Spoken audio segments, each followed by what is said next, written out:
আসসালামু আলাইকুম প্রিয় দর্শকবিন্দু, কেমন আছেন সবাই?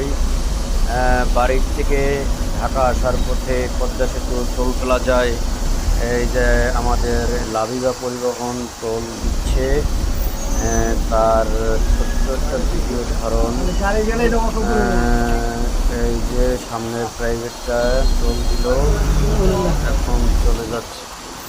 এই সামনেরটা গেল গা, আমাদের এইটা দিব এখন। এই যে দেখুন, এই যে এই টাকা দেওয়ার পরে স্লিপ দিল, এই যে এখন চলে যাচ্ছে। এই যে সামনে ক্লিয়ার,